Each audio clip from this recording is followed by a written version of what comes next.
So I serve as Director of Social Embeddedness at ASU.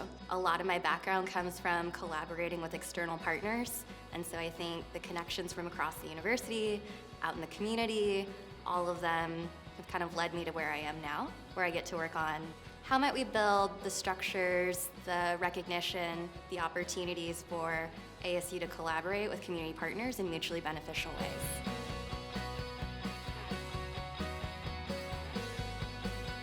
I'm the Vice President of Innovation and Entrepreneur Programs.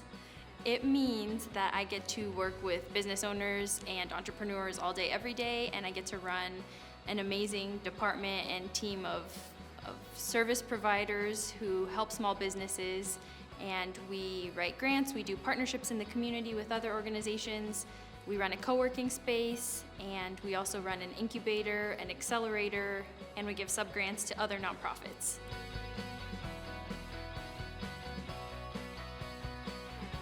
I work for UMOM New Day Center. I believe that everybody deserves an opportunity to thrive, and you don't know who people are if you don't give them the chance. And opportunity wasn't something that I had growing up. I had to create my own, and so I'm really passionate about helping other people so I can provide opportunity for them so that they can thrive on their own.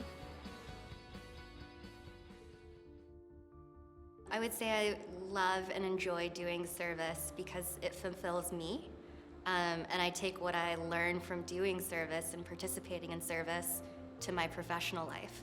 And so I use those insights to help better inform the decisions that I'm making at work, the collaborations that I'm helping to facilitate, the opportunities that I'm designing to advance the work we do at the university. When I serve the community, I feel like I have a purpose in life. And I feel like I have a lot of joy and meaning. And then the pragmatic part of me, I feel so selfish because I feel like I'm getting more than I'm even giving. But volunteering and giving back is part of my life's work, so it's very fulfilling.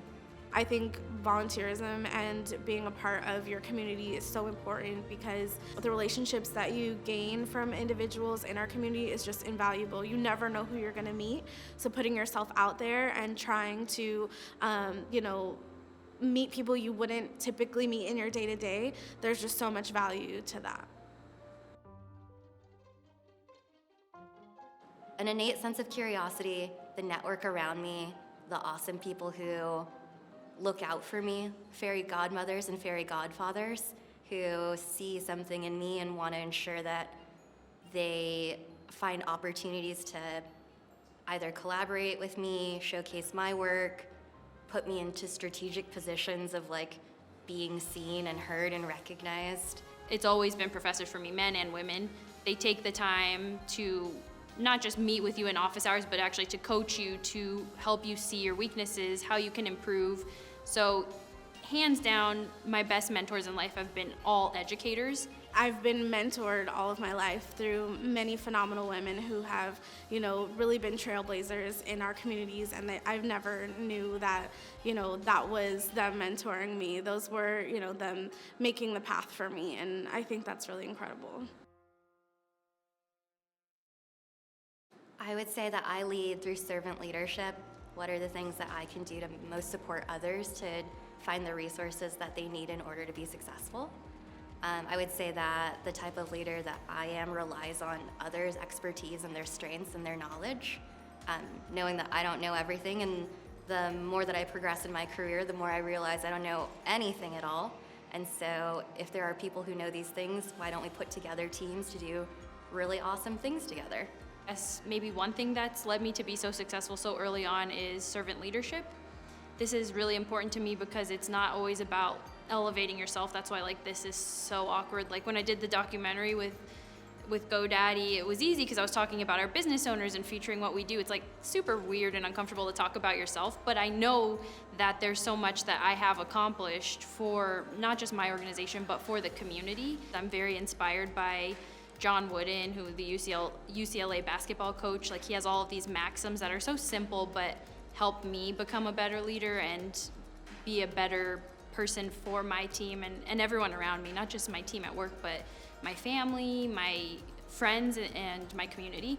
So I feel like my leadership comes through in different ways depending on which hat I'm wearing. I've always wanted to be a leader that women, little girls like me who have had the same past as me, look up to. Somebody who, thought that they wouldn't make it or wasn't sure about, the obstacles that were gonna lie ahead. And they bulldozed through them anyway. And I like to show, little brown girls that we can do it, that we matter, and that people will notice us. But we have to use our voice, and we have to storm through. And we might have to be,